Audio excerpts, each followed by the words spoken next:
After one day of being under Hezbollah fire on Israel's northern border with Lebanon, I'm not surprised to hear that 2 senior Hezbollah terrorists have been eliminated in airstrikes deep into the Lebanese territory.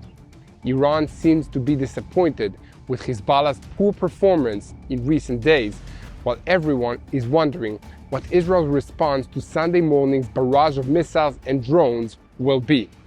I'm Yair Pinto, and this is your Boots on the Ground report about what is happening in Israel on the 194th day of Israel's war with Hamas, Hezbollah, and the many other proxy groups sponsored by Iran.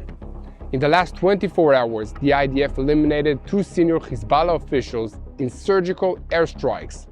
The first was the commander of the coastal sector of the Shiite terrorist organization, Ismail Youssef Baz. The second was Muhammad Hussein Musafa Savari, who served as the commander of the rocket unit in the western sector with the Raduran force. Prior to Israeli strikes, 2 explosive drones that had been launched from Lebanon hit the Bet Hillel area of the Galilee, resulting in 3 Israelis being wounded. Additionally, a barrage of 10 rockets were fired at the Israeli community of Kiryat Shmona, causing some damage but no casualties. This is because the residents of Kiryat Shmona, like most Galilee communities, were evacuated months ago and are still waiting to return to their homes.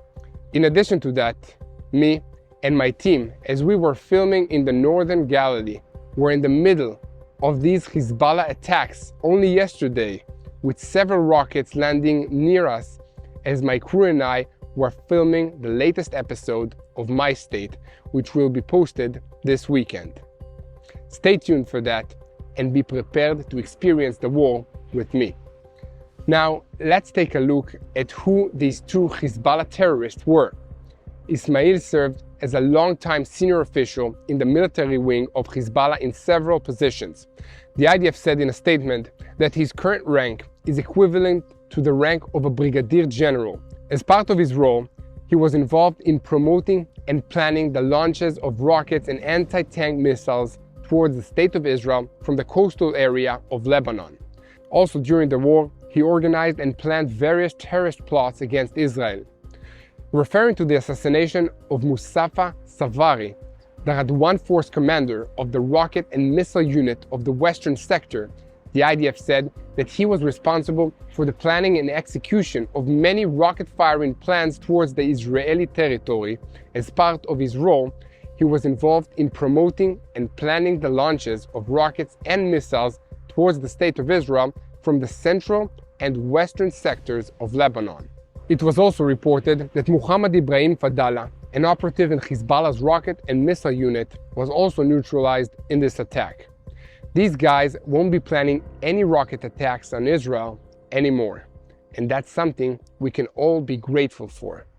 This is a good place for me to ask you to join us in spreading the truth by clicking the follow button, subscribing to this YouTube channel, and share us on social media. Together, we can really make a difference. Now back to the news and taking a closer look at Iran's missile and UAV attack on Israel, from which Israel came out untouched and eliminated 99% of the attack. But I noticed something important that did not happen. Hezbollah did not fire a very large barrage of rockets to support the Iranian attack. Intelligence sources in the Middle East have assessed that Iran was disappointed by Hezbollah's involvement in the attack on Israel, which was tiny and even symbolic relative to the organization's capabilities.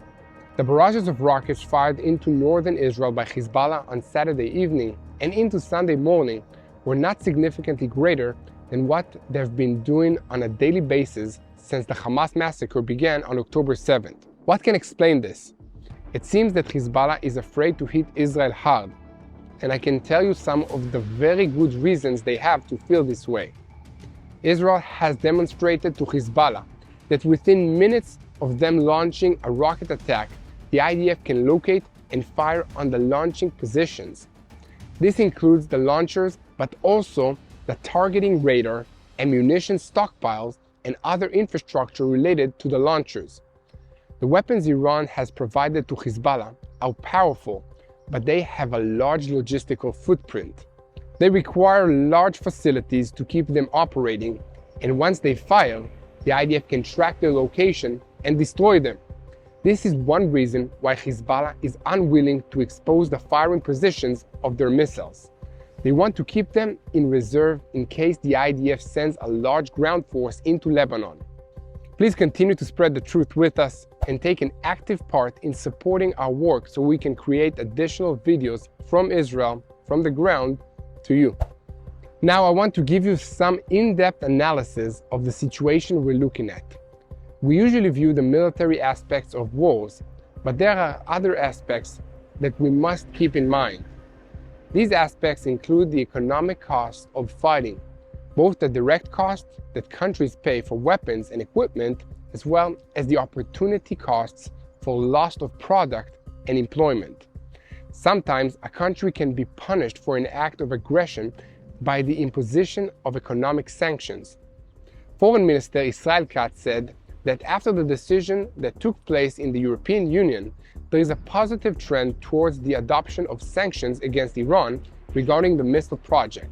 But Iran's military is already heavily sanctioned, and the real progress here is that for the first time there is also discussion about the expansion of sanctions against the proxy organizations.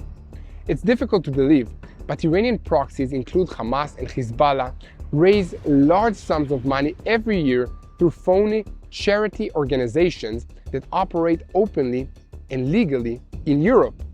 Israel has been asking European governments to shut this down for years, and it's time for these governments to listen.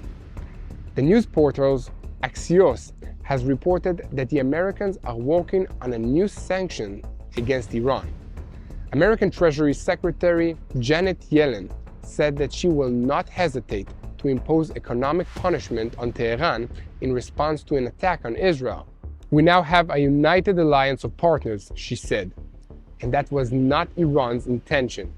According to Axios, this is a subtle message to Israel that there is more than one way to harm the Revolutionary Guards. In any case, after the Iranian attack and following his talks with the foreign ministers of France, Great Britain, Egypt, and other countries in the world, Foreign Minister Katz sent 32 letters to his counterparts from the European Union and other countries. The letters urged the imposition of sanctions on the Iranian missile project and the declaration of the Islamic Revolutionary Guards Corps as a terrorist organization. This does not mean that Israel is not preparing to respond directly to the Iranian attack. Israel has decided to respond to the attack, but behind the scenes, there are still a series of discussions about how to do it and when. There are intense discussions between the Israeli security, diplomatic, and political echelons, as well as with allies about the best way forward, and here at TBN Israel, we will keep a close watch on these discussions so we can keep you updated about them. Look, the situation is that Iran is behind Hamas, behind Hezbollah, and many others. But Israel is determined to defeat this evil coalition and defend ourselves and the entire civilized world. The most important thing we have is our readiness as citizens and as soldiers to serve a common purpose. This is powered by our faith in God, in our army, and in our people. This is the same spirit that continues before us and behind us. And with help from God and our friends around the world, including you, we will win. Shifting our focus again to the Gaza Strip, counter-terrorism operations continue, with the Division 162 being hard at work eliminating terrorists and destroying terrorist infrastructure in the center of the Strip. Elsewhere, the soldiers of the Nahal Brigade's combat team continue their operations in cooperation with the Air Force and the 215th Fire Brigade's combat team. We here at TBN Israel will continue to report. Please continue to spread the truth, share and follow us, and subscribe to this YouTube channel. Pray for the peace of Israel and the peace of the residents of the northern border of Israel and Lebanon.